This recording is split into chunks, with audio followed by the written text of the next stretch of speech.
नमस्कार, आप देख रहे हैं इंडिया बोल रहा है। मैं हूं आपके साथ विवेक शांडिल्य। कहते हैं इतिहास अपने आप को दोहराता है और जो इतिहास की गलतियों से नहीं सीखता वो मिट जाता है। बांग्लादेश के हिंदुओं ने क्या सीखा? अव्वल सवाल मेरा सबसे पहले बांग्लादेश के हिंदुओं से है, उसके बाद मैं अपने देश पर आता हूं। एक साल पहले या एक साल से कुछ वक्त पहले जब शेख हसीना को वहां से निकाला गया, जबरन तख्ता पलट कर दिया गया, सरकार निर्वासित कर दी गई, हिंदुओं पर जुल्म हुआ, हिंदुओं को ढूंढ ढूंढ कर मारा गया, हिंदुओं के मंदिरों को नुकसान पहुंचाया गया, हिंदुओं के मंदिर को तोड़ा गया, महिलाओं लड़कियों से बलात्कार किया गया। तब भी कहा जा रहा था कि अगर बांग्लादेश में हिंदुओं को सुरक्षित रहना है तो उन्हें एकजुट रहना होगा, क्योंकि अगर वो एकजुट नहीं रहेंगे तो फिर उनका मुस्तकबिल खतरे में है। और यह बात बार बार कही गई और मुझे याद है मैंने अपने शोज में कई बार कहा था कि हिंदुओं को वहां एकजुट होना होगा अपने अधिकारों की रक्षा के लिए, अपनी सुरक्षा के लिए। और एक साल से कुछ ज्यादा वक्त गुजरा है और उसके बाद देखिए फिर से कहानी वही है। एक हिंदू को बीच चौराहे पर मारकर जला दिया गया, एक बच्ची को जिंदा जलाकर मार दिया गया। बांग्लादेश की स्थिति बताती है अगर एकजुट नहीं रहेंगे तो फिर नुकसान होगा, हमले होंगे, अपनी सुरक्षा भी बोझ लगने लगेगी। और बांग्लादेश में वही हुआ और यह बार बार दोहराया जाएगा जब तक कि बांग्लादेश से हिंदू खत्म नहीं हो जाते। सामने पाकिस्तान का एग्जाम्पल पड़ा हुआ है। आप अभी गूगल कीजिए, मैं आपको चैलेंज करता हूं, अभी गूगल कीजिए, आपको 3 दिन 4 दिन पुरानी खबर मिलेगी कि एक लड़की को शादी के मंडप से उठाकर उसका धर्मांतरण कर दिया गया पाकिस्तान में। जितनी भी लड़कियां होती है उनको धर्म परिवर्तन करके मुस्लिम बना दिया जाता है पाकिस्तान में। माइनॉरिटी खतरे में है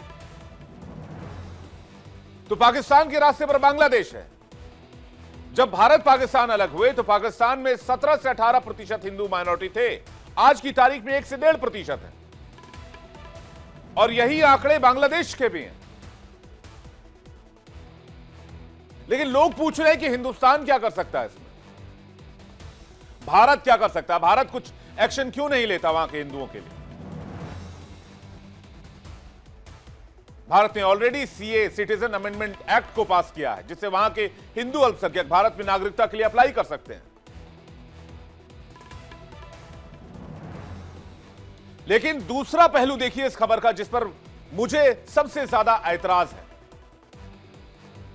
हैरानी नहीं है, ऐतराज है। ऐतराज क्या है? आज की तारीख में एक इंसिडेंट आप बता दीजिए 140 करोड़ लोगों के देश में, जहां किसी विपक्षी पार्टी ने कुछ कहा हो इस मामले को लेकर। लाइन से गिन लीजिए आप। क्या ओवैसी ने एक लाइन कही? क्या अखिलेश यादव ने कुछ कहा? क्या बड़े बड़े लीडर्स ने कुछ कहा? क्या किसी ने एक्शन की मांग की?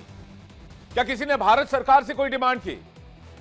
क्या किसी ने बांग्लादेशी हिंदुओं को लेकर कोई ट्वीट किया?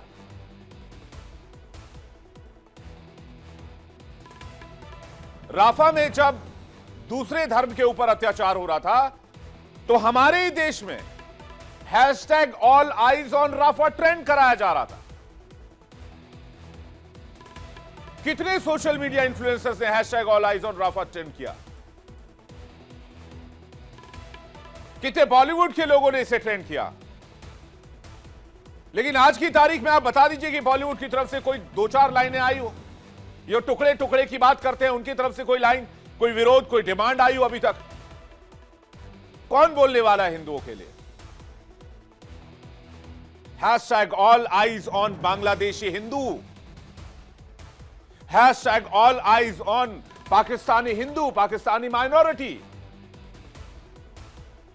कहीं नहीं है, चेक कर लीजिए सोशल मीडिया पर। ये दोहरा रवैया क्यों, ये दोगलापन क्यों, ये डबल स्टैंडर्ड क्यों? हिंदुओं की जान की कोई कीमत नहीं है।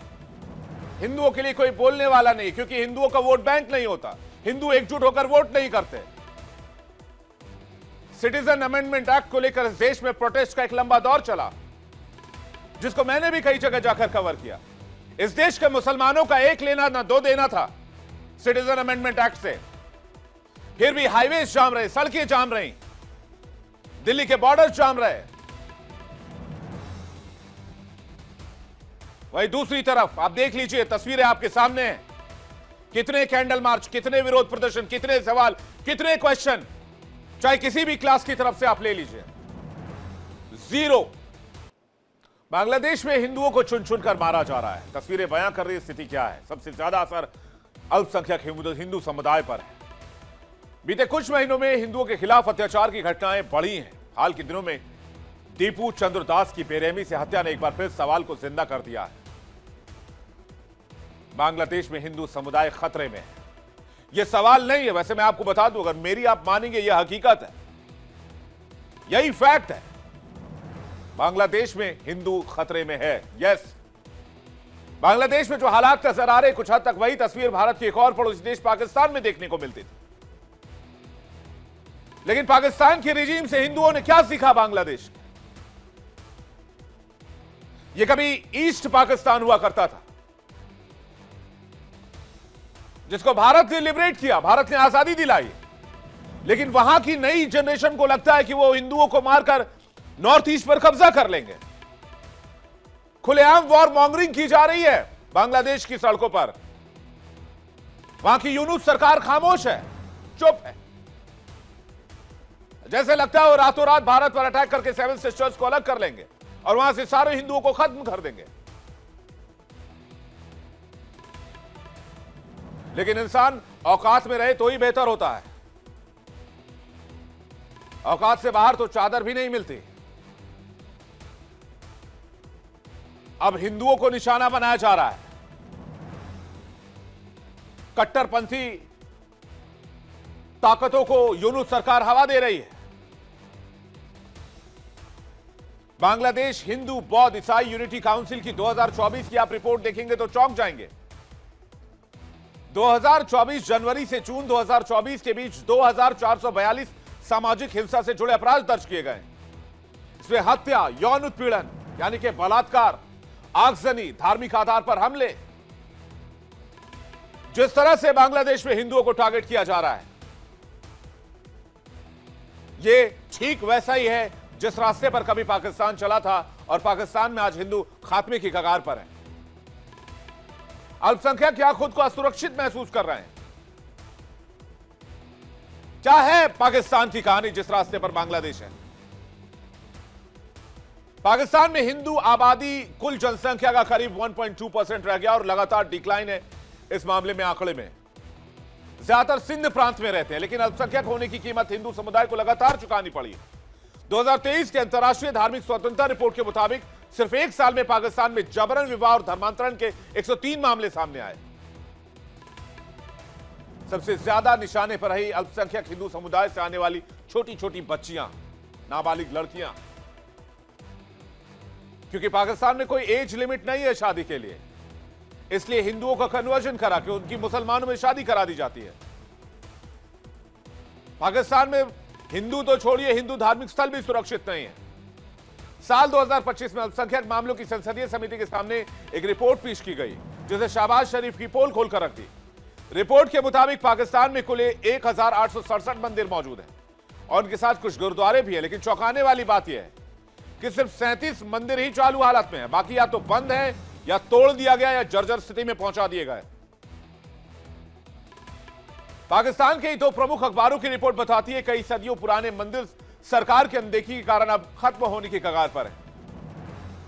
तो आप सोच रहे होंगे बांग्लादेश की खबर पर मैं पाकिस्तान के आंकड़े क्यों दिखा रहा हूं आपको? मैं इसलिए दिखा रहा हूं क्योंकि हिंदुओं ने, बांग्लादेशी हिंदुओं ने कुछ सीखा नहीं इससे। और अपने देश में तो और कमाल स्थिति है, अपने देश में तो कोई बोलने वाला ही नहीं है। सिटीजन अमेंडमेंट एक्ट के जब बात हुई तो देखते आप क्या स्थिति थी, जबकि उसमें मुसलमानों का कोई लेना देना नहीं था, किसी की नागरिकता जा नहीं रही थी।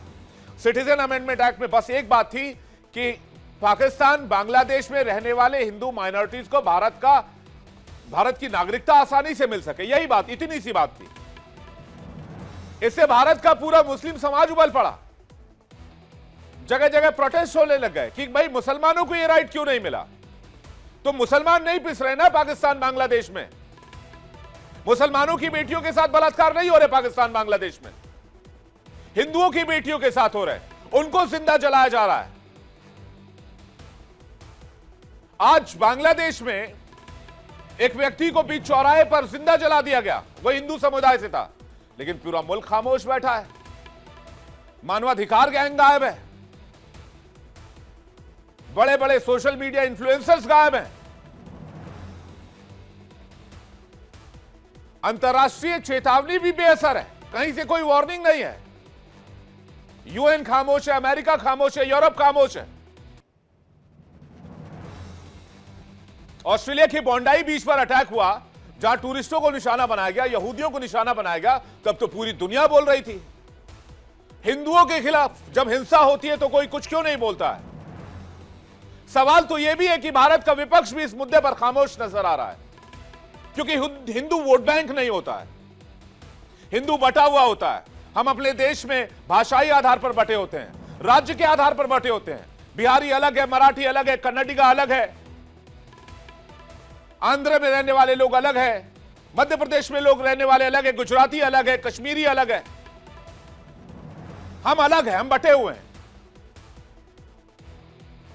और इसलिए हिंदुओं को टारगेट किया जा रहा है। अगर आज की तारीख में अगर भारत में हिंदू वोट बैंक एकजुट रहे, हिंदू समुदाय एकजुट रहे, तो आप देखिए कैसे हवा बदलती है पूरे देश में, पूरी दुनिया में।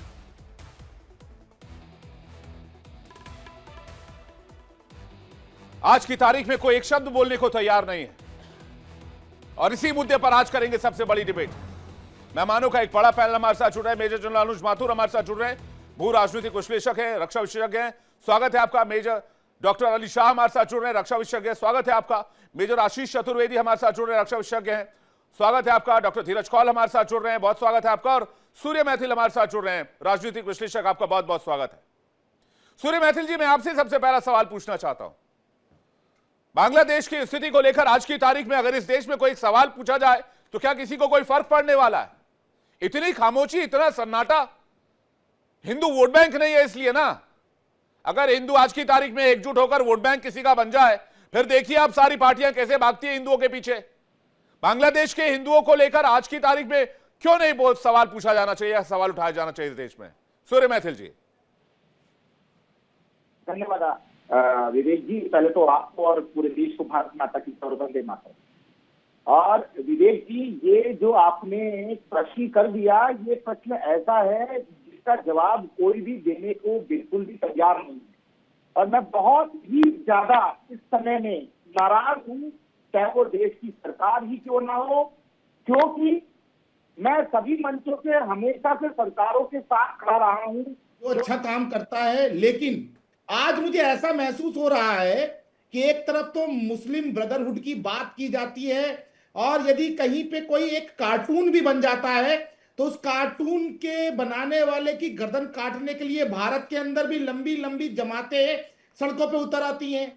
कहीं गाजा के अंदर यदि कोई आतंकवादियों के ऊपर कोई देश हमला करता है तो वहां जो मरते हैं आतंकवादी, उनके लिए यहाँ पर छातियां पीटी जाती हैं, यहाँ पे रोअर अपार्ट होता है और जय फिलिस्तीन के नारे लगाए जाते हैं, और बहुत सारी राजनीतिक पार्टियां उन जय फिलिस्तीन का नारा लगाने वालों की चमचागिरी और दलाली में व्यस्त हो जाती हैं। लेकिन देखिए, लगातार हिंदू कट रहा है बांग्लादेश के अंदर। हमने पहले भी विभिन्न मंचों से इस बात की आवाज उठाई, केंद्र की सरकार से भी गुहार लगाई कि भारतीय सेना को आदेश दीजिए कि वो बांग्लादेश के अंदर हो रहे नरसंहार, हिंदुओं के नरसंहार पे अंकुश लगाने के लिए, वहां के कानून व्यवस्था को लागू करने के लिए वहां पर एक्शन ले। क्योंकि जिस प्रकार से 1971 के अंदर बांग्लादेश के अंदर लगातार नरसंहार हो रहा था, तो भारतीय सेना ही थी। सूर्य मैथिल जी, इनके औकात देखिए, सेवन सिस्टर्स लेने की बात करते हैं। ये छोटे छोटे इनके ये दो कौड़ी के स्टूडेंट विंग के इनके नेता जो सड़क पर, जिनकी दाढ़ी मूछ ठीक से नहीं आई है, वो मंच से खड़ा होकर कहते हैं कि इनका नॉर्थ ईस्ट काट दो। एक और बयान में सुन रहा था कि बांग्लादेश, ढाका जो है भारत को पैसा भेजता है, तब जाकर भारतीय लोगों के पेट भरते हैं। ये इस तरह के जो फ्रिंज एलिमेंट्स हैं, ये जो नंगा नाच कर रहे हैं बांग्लादेश की सरजमी पर, बांग्लादेश की सड़कों पर, गलियों में, इनका कोई इलाज है? और इसी हेट मॉन्गरिंग की, वॉर मॉन्गरिंग की वजह से ये हिंदुओं को टारगेट कर रहे हैं। इस कदर फ्रिंज एलिमेंट को छोड़ा हुआ है वहां पर फ्री, ये इस यूनुस सरकार ने, और वहां पर हिंदुओं को टारगेट किया जा रहा है। और यही स्थिति हमने 1 साल 1.5 साल पहले देखी थी, जब शेख हसीना सरकार वहां से निर्वासित हुई थी। मैं तो कहता हूं बांग्लादेश के हिंदुओं की भी गलती है। आप एकजुट क्यों नहीं होते? उस समय भी ये कहा गया आप एकजुट होइए, हिंदू एकजुट क्यों नहीं है? विवेक जी, बिल्कुल सही कहा आपने कि हिंदू एकजुट नहीं है। यही कारण है कि हिंदू जो है वो बांग्लादेश में कट रहा है, हिंदू जो है वो पाकिस्तान में कटा, वहां पर बहन बेटियों को उठा के ले जाते हुए धर्मांतरण हुआ।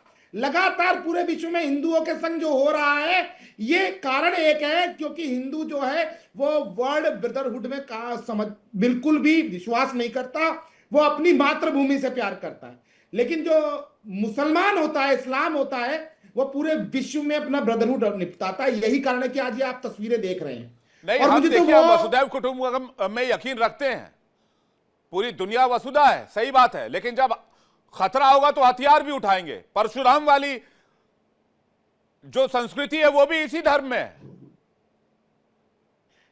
आप जो कह रहे हैं ना, वो सुनने में बड़ा अच्छा लगता है, लेकिन ये भी सच बात है कि 70 सालों में भारत के हिंदुओं की नसों के अंदर जो है ना, वो गंगा जमनी तहजीब का वो जहर डाल दिया गया है कि वो जो है अहिंसा परमो धर्म तो याद रखते हैं, मैं चलिए लेकिन धर्म मैं हिंसा तथा मैं से तो याद ये नहीं भी रखते कहता हूं हैं। कि बांग्लादेश के हिंदुओं को क्या हो गया जब उनके सिर पर खतरा मंडरा रहा है?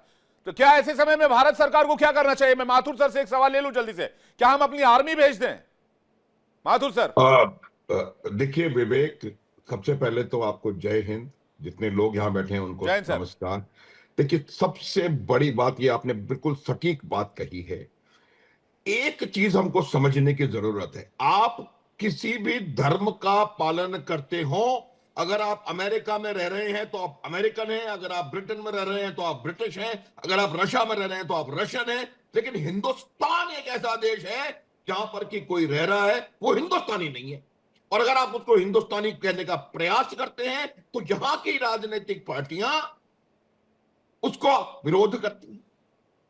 यही वजह है। देखिए विवेक, मैं थोड़ी सी बड़ी बात कर रहा हूं, दुनिया में एकमात्र देश हिंदुओं का बचा है, अगर उसका वहां इकट्ठे नहीं हुए तो जो जो जो आपका हश्र होगा वो आपका वही होगा जो बांग्लादेश में हुआ, जो पाकिस्तान में हो रहा, वही होगा। और क्या होगा? ये तो आपके सामने है, तस्वीर आपके सामने है, इसमें तो कोई दो राय है ही नहीं कि वही चीजें होनी है। लेकिन ये बांग्लादेश को टाइट कैसे करें?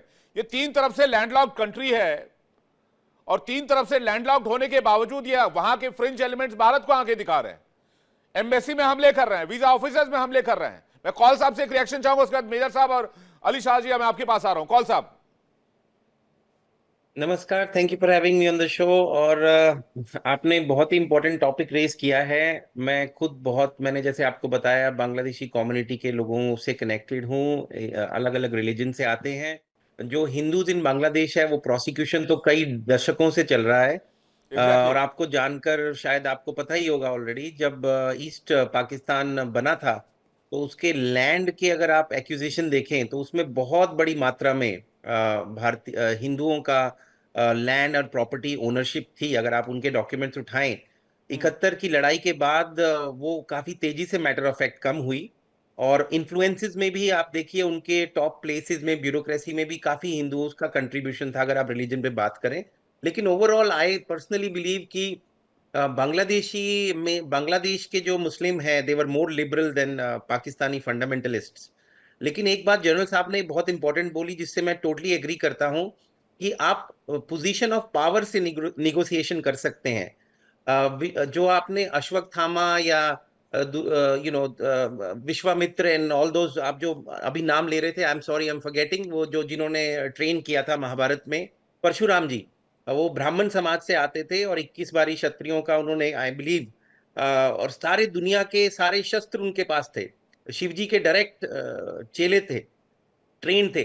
तो वो कोई वीक पर्सन नहीं थे, उनके पास दुनिया की सबसे ज्यादा सुपर पावर्स थी, तब जाके वो निगोशिएट कर पाए। तो जब अगर आप खुद ही कमजोर हैं तो आप क्या निगोशिएट करेंगे? बांग्लादेश के अंदर हिंदुओं की पॉपुलेशन तो सिस्टमेटिकली रिड्यूस की गई, पाकिस्तान में भी की गई। ये बहुत अनफॉर्चुनेट है कि हमारी कम्युनिटी ने कभी भी अपने आप को पावरफुल बनाने में ग्लोबल प्लेटफॉर्म पे काम नहीं किया। ये अनफॉर्चुनेट सिचुएशन अभी भी चल रही है, हर देश में चल रही है। और जब तक हम इससे नहीं सीखेंगे हम कुछ नहीं कर सकते। बातें करने से कुछ नहीं होगा। आपके पास पावर पावर ऑफ पोजिशनिंग होना चाहिए, फाइनेंशियल मेंटल पावर जो भारत के पास बहुत ज्यादा है। नहीं तो आज बांग्लादेश भी के आप लिए उठा के अपने देख पास बहुत लीजिए। सारे उपाय हैं। आप बांग्लादेश के लिए जी हाँ, अपने पास आज बहुत भी आप बहुत उठा सारे के उपाय हैं। आज करने के लिए विल पावर आज होना भी चाहिए। आज भी आप उठा के देख लीजिए, आपके सामने लाइव एग्जांपल है इसराइल का। अमेरिका की सारी लॉबी कंट्रोल करता है। क्यों? क्योंकि मैं आपको, विवेक जी, आप हैरान होंगे, अगर आप एक बिजनेसमैन हैं इसराइल से, अगर आप अमेरिका आएंगे तो 40 लोग आपकी मदद करने को खड़े हो जाएंगे। लेकिन अगर आप भारतीय मूल के हैं तो शायद इक्का दुक्का लोग आपका थोड़ा बहुत सपोर्ट करें, most of them will pull you down. तो ये भारतीय समाज और हमारे जो हिंदू समाज के लोग हैं जी। उन्हें समझना पड़ेगा। पावर को ही लोग सल्यूट करते हैं। जनरल साहब यहाँ बैठे हैं, मुझसे ज्यादा वो इस बारे में जानते हैं। आप पोजीशन ऑफ वीकनेस से कभी भी निगोशिएट नहीं कर सकते। जेलेंस्की का हाल देख लीजिए इस टाइम क्या है। तो हमें हिंदू समझिए, जो भी समझिए, भारतीय समाज के लोग हैं, आपको अपने आप को स्ट्रेंथन करना है और वर्ल्ड में जिसकी जरूरत है उसकी बात करनी है। संगीत की जगह एआई की बात ये करनी नहीं है। है। मैटर है ये कट्टरपंथी सोच और फ्रिंज एलिमेंट का। ऐसा नहीं है भारत जो है वो बांग्लादेश के सामने कोई छोटी हैसियत रखता है। हमारे सामने बांग्लादेश की औकात ही नहीं है कुछ भी। बात है वहां के जो फ्रिंज एलिमेंट और कट्टरवादी ताकतें जो पावरफुल हुई। अभी फजलुर रहमान जो पाकिस्तान का एक बहुत बड़ा कट्टरपंथी नेता है, वो अभी बांग्लादेश होकर गया है और 1 महीने के बाद देख लीजिए बांग्लादेश में स्थिति क्या है। मैं कह रहा हूं ये जो ट्रैक पर जा रहा है इसको कंट्रोल कैसे करेंगे आप? मेजर आशीष और उसके बाद मेजर अली शाह, एक एक करके। मेजर आशीष पहले आप। की बात सुन रहा था और बाकी लोगों को भी सुन रहा था। यहाँ पे अगर आप मुद्दा देखें तो मुद्दा क्या है? मुद्दा यह है कि हिंदुओं पे अत्याचार हो रहे हैं। अब इसमें हम क्या कर रहे हैं? इसी में इसका सवाल भी है और इसी में इसका जवाब भी है कि हम जब पहले भी, अभी 1 साल या सवा साल हुआ होगा, जो बांग्लादेश में हिंदुओं पे हिंसा हो रही थी, हमारे देश ने क्या किया? हमारे देश ने क्या एक्शन लिया? कोई एक्शन लिया था? कोई एक्शन नहीं लिया था। टीवी चैनलों पे उसके वीडियो क्लिप्स चल रहे थे। यहां सरकार विपक्ष पे उंगलियां उठा रही थी कि आपने ट्वीट नहीं किया, आपने विरोध जाहिर नहीं किया। मैं कहता हूं विपक्ष के नेता अपने आप को आग लगा लेते। उससे क्या वो बांग्लादेश में हो रही हिंसा हिंदुओं के खिलाफ रुक जाती? नहीं रुकती। क्या आपने उनके एम्बेसडर, उनकी एम्बेसी को यहां से लात मार के भगाया कि सालों तुमने हमारे यहाँ इतनों को मारा है, तुम्हारी एम्बेसी हम क्यों चलाएं यहाँ? लेकिन आप चलाते रहे। आप ट्रेड भी चलाते रहे। नहीं, अभी तो आईपीएल भी खेलेंगे मेजर आशीष, अभी आईपीएल भी खेलेंगे। अभी आईपीएल में उनके खिलाड़ियों का वेलकम होगा, हम रेड कारपेट करेंगे उनको। और हम यहाँ आईपीएल भी खेल रहे हैं। हम आईपीएल खेलेंगे, हम क्रिकेट खेलेंगे, हम उनको फंड फैसिलिटेट करेंगे। तो वही मैं कह रहा हूं ना, अभी आप जब दोहरे मापदंड लेके चलेंगे तो आपकी क्या वो रह जाएगी? वक्त, कोई वक्त नहीं रह जाएगी। आप बस कभी बोल देंगे कि हम उनसे बात कर रहे हैं। अभी आप एक सॉफ्ट स्टेट, एक वीक स्टेट की इमेज इंडिया की बनी हुई है। ये एक सच्चाई है, आप माने या ना माने, ये सच्चाई है। अभी खुद आप देखिए कि नेपाल ने और चीन ने भारत की जमीन कब्जा की। नरेंद्र मोदी प्रधानमंत्री हैं, उन्होंने सदन में कहा कि हम इसके लिए बात करेंगे और वही बात वहां खत्म हो गई। तो क्या दुनिया देख नहीं रही? छोटे से एग्जांपल लीजिए, अगर मैं आपका पड़ोसी हूं, मैं आपकी गाड़ी रख लूं और दुनिया देखे कि मैंने आपकी गाड़ी रख ली और आप कुछ नहीं कर पा रहे हो, तो आपके घर पे और भी सामान लोग उठाएंगे कि नहीं उठाएंगे कि हाँ ये तो कुछ कर ही नहीं पाते हैं, बातें करते हैं बस। तो वही चीज भारत के साथ हो रही है आज। जब आप दूसरों को मुंह तोड़ जवाब नहीं देंगे, अभी हमारे देश पे इतनी बार आतंकवादी हमले होते हैं, हम ऑपरेशन सिंदूर करते हैं और अचानक से उसे रोक देते हैं। तो क्या लोगों को समझ में नहीं आता? राजनीतिक चीजें, बातें आप अलग अलग कर लीजिए, जस्टिफिकेशन, उसकी एनालिसिस आप अलग अलग कर लीजिए, लेकिन जब आप अपनी इमेज ऐसी सामने रख देते हैं, अभी यही चीज इजराइल के साथ क्यों नहीं होती है? आपने इजराइल का अभी किसी ने एग्जाम्पल दिया, क्योंकि आप इजराइल के साथ यहां करोगे और 2-4 दिन के अंदर वो आपके यहां आके घुस जाएंगे। ये फर्क है। यहां पे ये कुछ होगा ही नहीं। तो जब आपकी इमेज ही वही है, आपकी अप्रोच ही वही है, तो ये होगा साहब। अभी आप यहां देख रहे हो कहीं, और ऐसा नहीं है, ऑस्ट्रेलिया में याद करिए, बीच में ऑस्ट्रेलिया में बहुत चल रहा था कि भारतीयों के खिलाफ जो है ये चीजें हो रही थी। हम ऐसी कोई पावर ही नहीं है, हम क्या पावर हमने है हमारे 1.5 साल पहले लेकिन बांग्लादेश उसका को कोई इस्तेमाल स्ट्रॉन्ग नहीं है। मैसेज नहीं भिजवाया? मेजर अली शाह कुछ कहना चाह रहे हैं, उसका सूर्य मैथिल आपके पास आ रहा हो, आप कुछ कहना चाह रहे हैं मेजर अली शाह? जी विवेक भाई, बड़ी शर्म की बात है कि बांग्लादेश के अंदर जो माइनॉरिटीज के खिलाफ, जो मेरे हिंदू भाई बहनों के खिलाफ हो रहा है, ये बड़ी शर्म की बात है। और ये निंदा करने की बात ही नहीं है केवल, इसके ऊपर एक घोर एक्शन होना चाहिए, इसके ऊपर एक ऐसी कार्रवाई होनी चाहिए। और मेरे ख्याल से जितने भी हिंदुस्तान के नहीं, दुनिया भर के मुसलमान जो हैं, उनको यूनाइट होकर बांग्लादेश को एक स्ट्रॉन्ग मैसेज देना चाहिए कि भाई तुम कर क्या रहे हो। ये कोई इंसानियत की बात है कि दास साहब को जिस तरीके से बेरहमी से मारा है, जलाकर उनको टांगा है, वीडियो फिल्म करा है, वायरल किया है, और जो नारे लगाए हैं, शर्म की बात है बिल्कुल। तो मेरे ख्याल से ये खास तौर से हिंदुस्तान के मुसलमानों को यूनाइट होना चाहिए, बल्कि और बोलना चाहिए, आवाज होना चाहिए कि बांग्लादेश में जो हो रहा है उसकी घनघोर सख्त के सख्त निंदा करें। बहुत से ऐसे मुसलमान बॉडीज हैं हिंदुस्तान में जिन्होंने मोहम्मद यूनुस साहब को चिट्ठी लिखी है कि ये बंद करो, फटाफट बंद करो, लेकिन उन पर कोई घंटा असर नहीं हुआ है। तो अगर उन पर असर नहीं हुआ है उसके बावजूद भी, तो मेरे ख्याल से अब वक्त आ गया है कि एक स्ट्रॉन्ग मैसेज हिंदुस्तान की तरफ से जाना चाहिए बांग्लादेश को। क्योंकि जो हो रहा है ना, माइंड यू, मैं एक आपको विवेक भाई, अभी भी हिंदुस्तान का जो डिप्लोमेटिक स्टांस है मेजर साहब, मेरी बात खत्म नहीं हुई है, हाँ। Let me complete, please don't interrupt, no please don't interrupt. I think the best country for minorities in this world is India. Hindustan में यहाँ पर डेमोक्रेसी है, यहाँ पर हर किसी को एक फ्रीडम ऑफ स्पीच है, हर किसी को अपनी राइट्स है। तो कोई हक नहीं है बनता कि भाई बोले कि नहीं यहाँ पर ये हो रहा है, वो हो रहा है। मेरे ख्याल से जो राइट्स माइनॉरिटीज को हिंदुस्तान में मिलती हैं, वो कहीं पे भी, आप पाकिस्तान में चले जाइए, आप बांग्लादेश को देख लीजिए, आप अफगानिस्तान को देख लेकिन लीजिए, आप अफसोस ईरान की को बात देख आप लीजिए, देखिए कि आप इस चीन को देख मैटर लीजिए, पे एक साथ आवाज आनी चाहिए थी। ओवैसी खामोश है, मदनी खामोश है, तौकीर रजा जैसे लोग खामोश हैं, उनको ही आवाज लोग उठानी हैं। चाहिए, उनको कम से कम इस पर बोलना चाहिए था। जो बात आप कह रहे हैं, जो लाइन आप आप ले रहे हैं, दिस इज वेरी इंपॉर्टेंट। अगर इस देश का वजूद है तो सारे हम लोगों का वजूद है, हम सभी धर्मों का वजूद है। देश का ही वजूद नहीं रहेगा, फिर कहां अपना धर्म आप फॉलो करेंगे, किस धर्म का पालन करेंगे? आप जाकर बात कीजिए उन शरणार्थियों जो इराक और सीरिया के, जो यूरोप में और कहीं कहीं अलग अलग जगह बसा है, उनकी क्या स्थिति, क्योंकि उनके पास उनका देश नहीं है। लेकिन ये बात हम भारत पे आकर बढ़ जाते हैं, हम मराठी हो जाते हैं, हम बंगाली हो जाते हैं, हम बिहारी हो जाते हैं, झारखंडी हो जाते हैं, हम गुजराती हो जाते हैं, हम राजस्थानी हो जाते हैं, हम कश्मीरी हो जाते हैं, हम जम्मू के लोग हो जाते हैं। और यही स्थिति जो वो वहां मारा गया, वो कोई कश्मीरी या फिर वो कोई गुजराती या फिर कोई वो किसी स्टेट का नहीं था, वो एक हिंदू था। विवेक भाई, मेरे ख्याल से आप पैनलिस्ट को बोलने दीजिए, आप please, we have heard you enough, let the panelist speak please. हाँ नहीं, अब माथुर सर कुछ कहना चाह रहे हैं, मैं माथुर सर से जवाब ले लूं, उसके बाद मैं सूर्य मैथिल जी के पास आ रहा हूं। बिल्कुल, मैं जो मेरी बात अधूरी रह गई थी, जब वो मैं यही कह रहा हूं आपको कि जब तक आप इस बात को नहीं मानेंगे कि जो भारतीय है वो भारत का रहने वाला हर व्यक्ति भारतीय, जब तक ये नहीं होगा तब तक आप कुछ नहीं कर सकते। मैं आपको ये बता रहा हूं, ये वार्निंग है। लेकिन हमारा स्टांस इतना कोल्ड क्यों है माथुर सर? बिल्कुल, हम तो कम से कम एक फर्म रिएक्शन देखी, stop what you are doing, तुम जो कर रहे हो ठीक नहीं है, बांग्लादेश अपनी हाथ में रहो।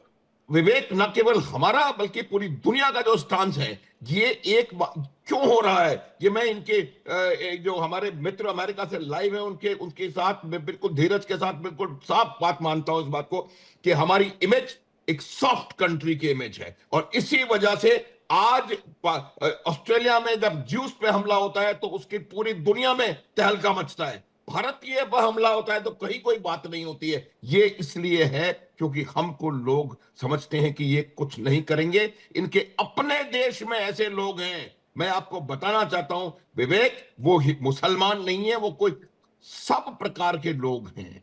हम अपने लोग जो हैं वो बात कर रहे हैं। जिन लोगों ने इसके खिलाफ बात करनी चाहिए थी उनका कोई स्टेटमेंट नहीं आया, वो मुसलमान नहीं है। आप छोड़िए ओवैसी को, आप मुझे बताइए राहुल गांधी ने क्या कहा, आप मुझे ये बताइए कि बाकी जो हिंदू लीडर्स हैं उन्होंने क्या कहा, सिर्फ एक मोहन भागवत का। आप मुझे ये बताएं कि प्रधानमंत्री ने क्या कहा, अमित शाह ने क्या कहा, क्या बात कर रहे हैं हम लोग क्या बात कर रहे हैं। तो ये मेरा मानना है कि जब तक हम लोग सीखेंगे नहीं, और ये बात हिंदू मुसलमान की नहीं है, सूडान में जाके देखिए दोनों तरफ मुसलमान है, सीरिया में जाके देखिए दोनों तरफ मुसलमान है, अफगानिस्तान में दोनों तरफ मुसलमान है, और बलूचिस्तान को जो हो रहा है वो मुसलमान दोनों तरफ है, पाकिस्तानी टिक्के खैबर पख्तूनख्वा में मुसलमानों को मार रहा है। जितने मुसलमानों को विवेक पाकिस्तान ने पिछले 70 सालों में मारा है, उतना इजराइल ने पिछले 100 सालों में नहीं किया होगा। आपको मैं बताता हूं, ये पाकिस्तान वही है जिसने जॉर्डन में जाकर के 27,000 फलस्तीनियंस को मारा था 1970 में, ब्लैक सितंबर याद करिए आप। ये वही पाकिस्तान है जिसने बांग्लादेश में 40 लाख लोगों को मारा, उसमें अधिकतर मुसलमान थे। तो ये बात हिंदू मुसलमान की नहीं है, ये बात भारत की है, और ये बात भारत की ताकत और भारत के काम करने की ताकत की है। बिल्कुल सहमत हूं माथुर सर आपके बात से, और 100% एग्री। सूर्य मैथिल जी कुछ कहना चाह रहे हैं? देखिए, इस पैनल में अभी मेजर आशीष चतुर्वेदी जी ने भारतीय सेना के शौर्य पे प्रश्न उठा दिया। मैं हैरान रह गया।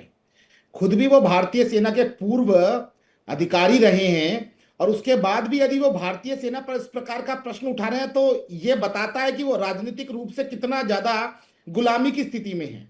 वरना कोई भी सैनिक ये समझता है कि क्या टारगेट भारतीय सेना ने किया और क्या अचीव किया। वो भारतीय सेना के यदि अधिकारी रहे तो उनको पता होगा कि भारतीय सेना पहले तय करती है लक्ष्य को, कि क्या लक्ष्य उसने तय करना है, और उसके बाद वो घर में घुस के मारती है। अरे भाई साहब, सेना पर सवाल नहीं उठा रहे हैं, वो कह रहे हैं ऑपरेशन सिंदूर क्यों रोका गया। सुनिए पहली बात को। नहीं विवेक जी, पहले पूरी बात सुन लीजिए। इन्होंने ये बोला कि ऑपरेशन सिंदूर को बीच रास्ते में रोका गया। ये बहुत ही निहायती शर्मनाक है।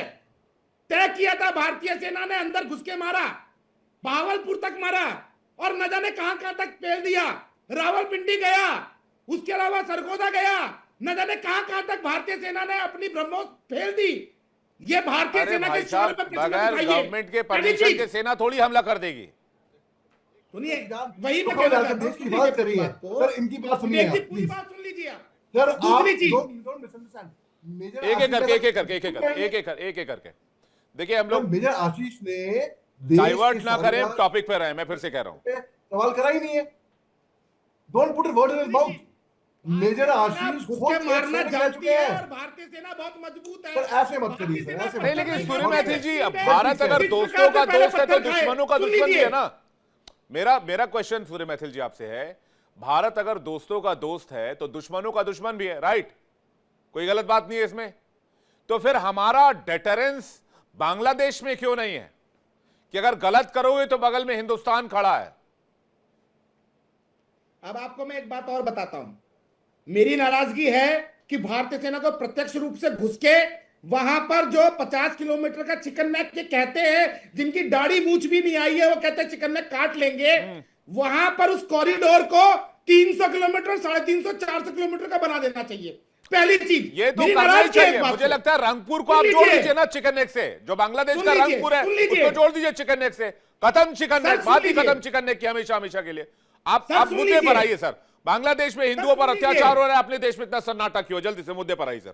सुन लीजिए, भारतीय कूटनीति के अनुसार लगातार जो बांग्लादेश की सप्लाई लाइन है वो काटी गई है, बांग्लादेश के व्यापारिक लाइन है वो काट दी गई है, सारा का सारा उनके जहाज नहीं उतरने दिए गए कैलकाटा गोदी के ऊपर। ये आपको ही पता है वो कहां कहां से घूम घूम के गए, और एक साल में जो एक्शन लेना चाहिए था कूटनीतिक रूप से वो लिया गया, और पूरा संदेश दिया गया कि ऐसा मत करो। कौल साहब आपको बता देंगे, फाइनेंस मामले के बहुत तेज तर्रार आदमी है। सुन लीजिए, और रही बात धीरज जी ने जो बोला, धीरज जी ने बिल्कुल सही बोला, लेकिन मैं इतना जरूर उनको कहूंगा कि बहुत सारी कूटनीतिक मजबूरियां भी होती हैं, और मैं ये आपको बताऊं आगे आने वाले समय में केंद्र सरकार जो मैसेज दे रही है, हो सकता है किसी दिन आपको सुनाई दे सर्जिकल स्ट्राइक हो गई, सुनाई दे भारतीय सेना घुस गई, 12 घंटे के अंदर उस कॉरिडोर को 50 किलोमीटर से बढ़ाकर 400 किलोमीटर कर दिया गया। लेकिन आपको याद होगा विवेक जी कि इस देश में बहुत सारे ऐसे गद्दार और जयचंद भी बैठे हैं जो गाजा के लिए तो छातियां पीटते हैं। बांग्लादेश से क्या डर है? क्या मजबूरी है? बांग्लादेश से क्या डर है? कौन सी मजबूरी है? अरे साहब, कोई डर नहीं है। फिर कौन सी मजबूरी? क्या कूटनीतिक मजबूरी का हवाला दे रहे हैं आप? हर देश की अपनी एक कूटनीति होती है। कूटनीति के माध्यम से जिस प्रकार से किया जा रहा है वो सर्वविदित है। उनके एक हिंदू को जला दिया गया, पूरा देश गुस्से से उबल रहा है, पूरा हिंदुस्तान सवाल पूछ रहा है, और आप कह रहे कूटनीतिक मजबूरी है। मैंने तो ये नहीं कहा कि कूटनीतिक मजबूरी है, मैंने कहा कूटनीति होती है, और जब नहीं, भी नहीं, कभी अब भारतीय सेना कूटनीति को चाहिए। आदेश देना होगा वो बता के नहीं देंगे। अब मोदी जी बता के कूटनीति नहीं देंगे चाहिए कि जाओ मैथिल घुस साहब, जाओ। अब कूटनीति नहीं चाहिए, अब कूटनीति चाहिए। कौल साहब से जानना चाहूंगा, क्या वाकई में जो बात सूर्य मैथिल जी कह रहे हैं इस तरह का, मैं अली शाह जी एक सेकंड दीजिएगा। कौल साहब, क्या क्या मेजर्स लिए गए हैं पिछले 1-1.5 साल में जब से वहां हिंदुओं पर अटैक शुरू हुए हैं मेजरली? देखिए, जो अभी सूर्य जी बात कर रहे थे उसका पार्शियल तो ट्रूथ है कि गवर्नमेंट को थिन लाइन वॉक करनी पड़ती है। मेजर्स क्या लिए मैं अभी बताता हूं आपको, लेकिन इन 30 सेकंड ये बताना चाहूंगा कि ये जो हिंदू को जलाया गया है ये सिंबोलिज्म है, ये टोटल वर्ल्ड में एक मैसेज सेंडिंग है। इसमें कोई दो राय नहीं है कि आईएसआई का बहुत बड़ा हाथ है गवर्नमेंट ओवरथ्रो में, वेस्ट की कुछ पावर्स भी इन्वॉल्व है, और चाइना भी इस मिक्सर जूसर में उतर चुका है। आपके कल परसों ही हमने बताया कि वहां पे SY-400 मिसाइल वहां पे लगाने वाले, हम भी जानते हैं वो किसके खिलाफ यूज होंगे। उनके J-10 जो 4.5 जनरेशन एयरक्राफ्ट हैं उसका $2 बिलियन का खेप चाइना के साथ उनका करार हुआ है। चाइना उनका पोर्ट यूज करना चाहता है, वहां पे अपने स्पाई चीजें लगाएगा। हम इसको जानते हैं, बे ऑफ बंगाल में चाइना का स्पाई के कितने जहाज देखे गए हैं। तो भारत के लिए डेफिनेटली इसमें कोई दो राय नहीं है, चिंता की घंटी है। लेकिन ये जो मैं बार बार बोलता हूं कि भारत ने अभी तक क्या किया है, भारत ने जो अपने फाइनेंशियल पॉइंट ऑफ व्यू से कर सकते थे, जैसे उनका घेराबंदी करना, उनके पोर्ट्स को डिनाई करना, उनके ऊपर कुछ हद तक सैंक्शंस लगाना, डेफिनेटली उससे इफेक्ट हुआ है। लेकिन ये मुझे लगता है इट्स नॉट एनफ। मुझे ऐसा लगता है जो जनरल साहब भी बात कर रहे हैं उसमें बिल्कुल सत्य है, एक सिंबॉलिक मैसेज देना बहुत जरूरी है, क्योंकि इससे ओवरऑल मनोबल भारतीय भारतीय लोगों का, देखिए कुछ भी समझिए, हिंदुओं के लिए भारत ही एक कंट्री बची है, और नेपाल, नेपाल में तो अनस्टेबिलिटी है जहां पे हिंदू को असाइलम मिल सकता है। मोदी जी ने इसको एड्रेस किया, बहुत जरूरी था। लेकिन अगर आप अपनी कंट्री के नेबर के अंदर ही ऐसे जिंदा जला रहे हैं हिंदुओं को, पाकिस्तान को छोड़ दीजिए, तो आप कहां पे खड़े होके किसके सामने क्या मैसेज दे पाएंगे? तो सिंबोलिज्म बहुत इंपॉर्टेंट है। मैं होप एंड विश करता हूं ये बहुत कि बड़ी ये बात कही आपने, परपेट्रेटर्स को हाँ इस पे इफेक्ट होना ये जरूरी, बहुत सिंबॉलिज्म है जरूरी ये। है। और दूसरी बात, हम्म। ये जो दूसरा आदमी, आपको पता है 2 दिन पहले हमने बताया जो लीडर को उनको गोली मार दी गई, आप बिलीव करते हैं कि उस्मान वो हादी। आदमी तो ग्रेटर ग्रेटर बांग्लादेश एग्जैक्टली की बात करते थे कि 7 सिस्टर्स और बांग्लादेश को मिला दीजिए, उनको शूट कर दिया गया, और एक फेक प्रोपोगेंडा बांग्लादेश में फैलाया गया कि भाई वो भारत भाग आए मैं हैं, इसके इसी पीछे वजह की से कहानी वो हुआ। जल्दी से बता देता हूं। जहां तक मेरे सोर्सेज ने बताया है, यूनुस सरकार इस उस्मान हादी से डरी हुई थी। फरवरी में इलेक्शंस होने थे, कुर्सी जाने वाली थी, Correct. उन्होंने मरवा दिया, ब्लेम डाल दिया भारत पर कि लो तुम इसको झेलो, Absolutely. और एंटी इंडिया प्रोटेस्ट को भी वहां पर हवा दे दिया और हिंदुओं को जलवा दिया। यह है पूरी कहानी का एक लाइन। इसके पीछे आईएसआई का मास्टरमाइंड है, ऐसी जानकारी मिल रही है, पाकिस्तानी खुफिया एजेंसी का दिमाग है। 1 मिनट में 2 पॉइंट बताना चाहूंगा। अभी रिसेंटली आपको पता है वहां का बहुत बड़ा मीडिया हाउस है प्रथम आलो और डेली स्टार, उसको जला दिया। धान मंडी 32 जहां पे शेख मुजीबुर रहमान का घर था वो दूसरी बारी जला दिया। ढाका यूनिवर्सिटी जहां पे शेख मुजीब का हॉल था उसको चेंज करके उसका नाम शहीद ओस्मान हादी रख दिया। बंगाली कल्चर सेंटर जो आत्मा है हर बांग्लादेशी की, छाया नॉट, उसको रैनसैक करके जला दिया, अभी कल ही की बात है। और इसके अलावा कल हमारी जो सिटी है भारत के वेस्ट कोर्ट्स के साथ लगती है राजशाही, वहां पे रॉइट्स हो रहे हैं और भारत के कंसुलेट को अटैक करने की कोशिश की, जो अभी बचा लिया। तो पॉइंट ये है, एक बहुत स्ट्रॉन्ग मैसेज दे रहे हैं बांग्लादेश के ये स्टूपिड लोग जो कि ब्रेन वॉश्ड हैं, it's not the main Bangladeshi, कि भारत के अरे ये खिलाफ है हम। पाकिस्तान के आपने चेले हैं शेख सर, हसीना सबको को पता बना दी है। है। फजलुर रहमान की टीम वहां काम कर रही है। आईएसआई का सो कॉल्ड ऑफिस चल रहा है पिछले 1.5 साल से बांग्लादेश के अंदर, जो पूरी Absolutely, पूरी की बिल्कुल पूरी सही। चीजों को वो तय कर रहे हैं। लेकिन हमारा स्टांस बहुत स्ट्रांग करना होगा। अली शाह कुछ कहना चाह रहे हैं? विवेक उसके जी, आशीष सर मैं आपके पास आ रहा हूं। एक सेकंड जी, जल्दी ये से बोलिएगा अपने ही प्लीज, देश समय को सीमित है। 50 साल, अपने ही देश को 20 साल पीछे भेज रहे हैं।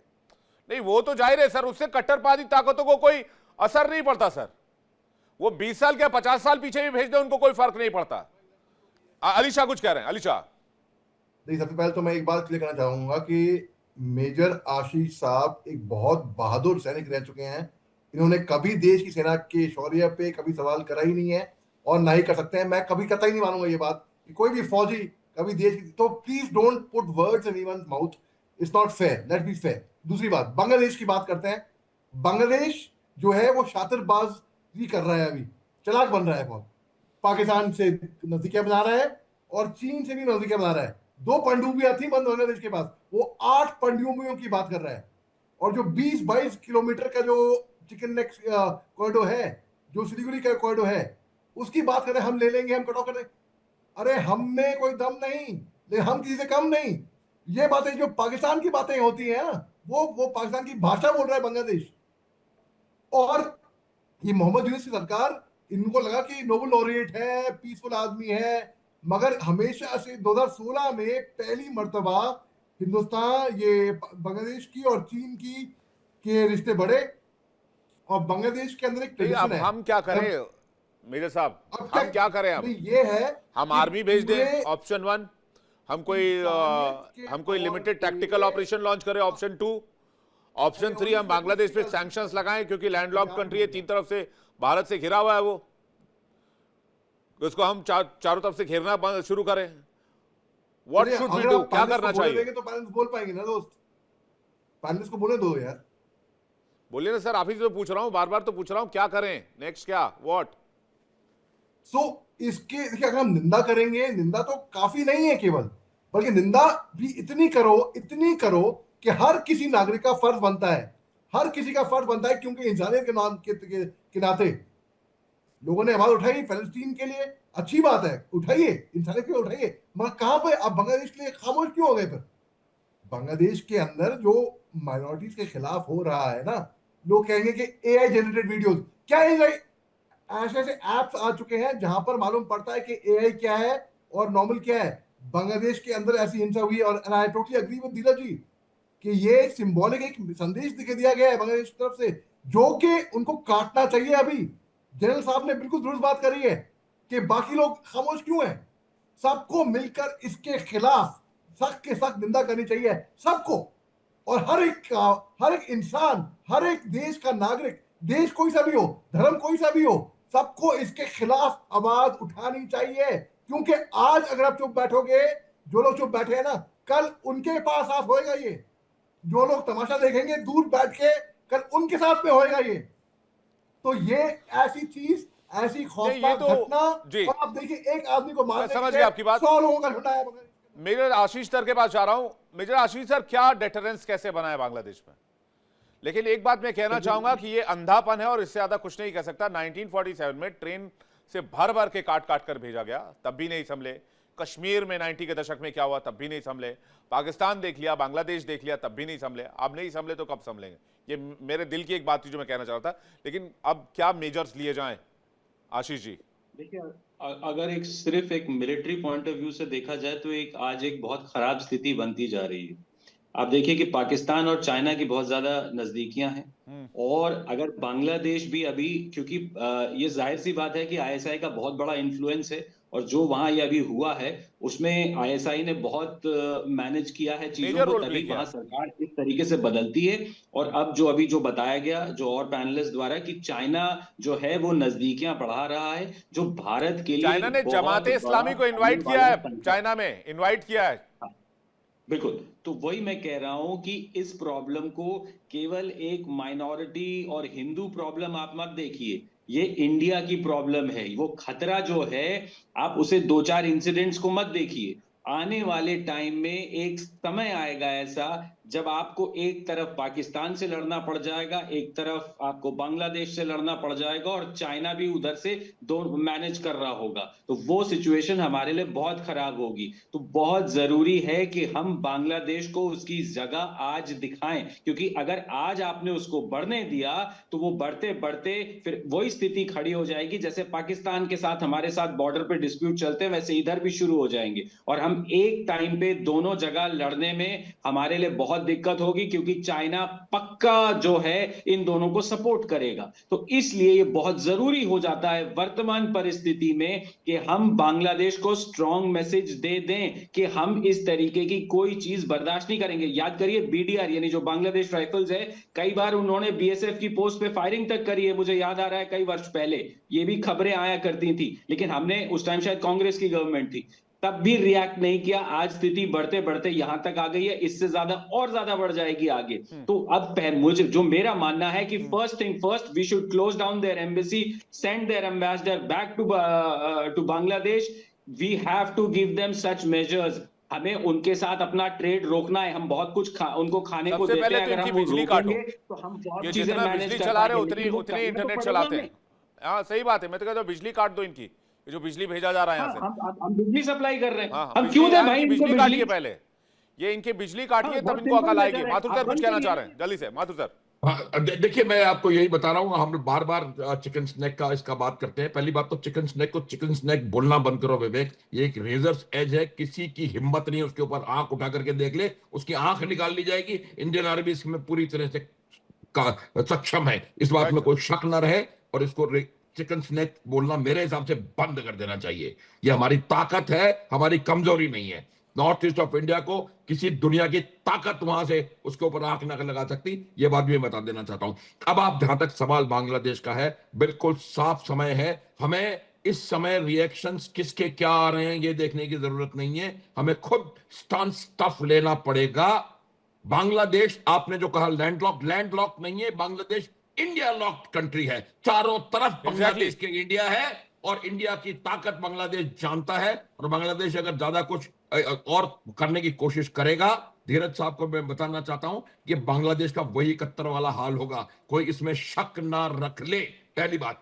जहां तक सवाल इसका है, हमारे देश के अंदर जो हमारे भारत विरोधी आवाजें हैं उनको रोकने की आवश्यकता है। सूर्या जी से मैं पूरी तरह से सहमत हूं, कोई सवाल नहीं हो सकता आप इस प्रकार से किसी चीज के ऊपर आप आक्षेप लगाना शुरू कर दें। जो मिलिट्री एम्स थे सिंदूर के, 100% Ashish, 100% military aims have been achieved, let there be no doubt.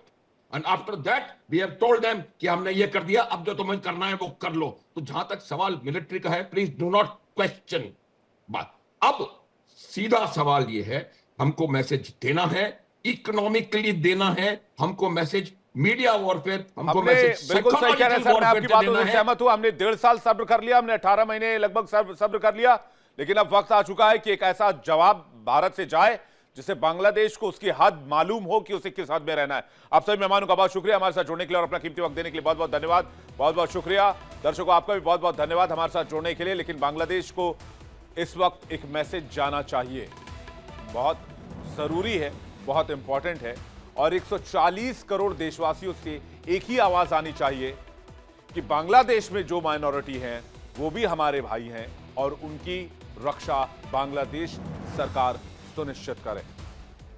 Social media पे ये ट्रेंड्स चलने चाहिए, #all eyes on Bangladeshi Hindu. India बोल रहा है में फिलहाल इतना ही। बारी है आज के इक्वल्स कॉन्ट्रास्ट की। हमारा आज का सवाल है, अनंतनाग कहां है? ऑप्शन ए है जम्मू कश्मीर, ऑप्शन बी है हिमाचल। सही जवाब भेजिए 72407 पर।